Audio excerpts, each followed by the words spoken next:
Hörmətli həmkarlar, tərəfdaşlar, dostlar, ilk növbədə sizin hamınızı burada salamlamaqdan məmnun olduğumu bildirim sizə. Nitkimi təşəkkürlərlə başlamaq istəyirəm.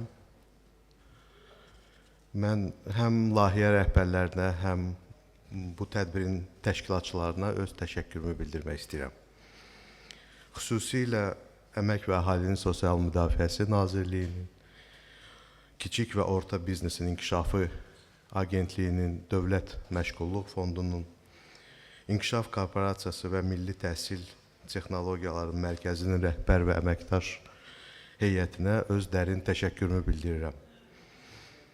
Bildiyiniz kimi, Qarabağ Kobları layihəsi ölkəmiz üçün prioritet olan bir mövzuya, Qarabağın dirçəlməsinə, onun inkişafına bilavasitə xidmət göstərir. Qarabağ Azərbaycanın qəlbi, tariximizin və mədəniyyətimizin ayrılmaz bir parçasıdır. Bu bölgənin bərpası və inkişafı artıq iqtisadi məsələ deyil, bu həm də milli və mənəvi bir məsələdir.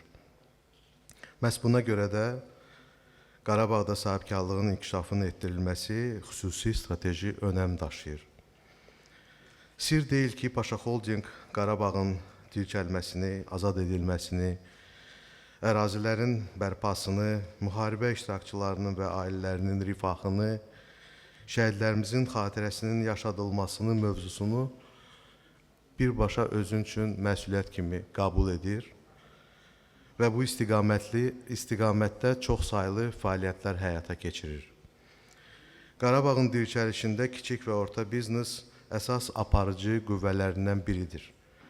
Məhz kiçik və orta biznes regionlarda iqtisadi həyatı canlandırır, yeni iş yerləri yaradır və yerli icmaların inkişafına təkan verir.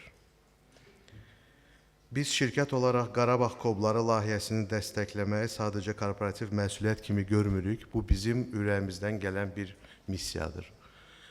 Yəqin ki, bu layihə haqqında çox danışmaq olardı. Mən vaxtınızı çox almaq istəmirəm. Sadəcə vətən bizə əmanətdir deyən qazi və şəhidlərimizin əmanətləri bizə əmanətdir demək istəyirəm və növbəti ildə mən bu layihəyə və onun bütün iştirakçılarına daha da çox uğurlar arzu edirəm.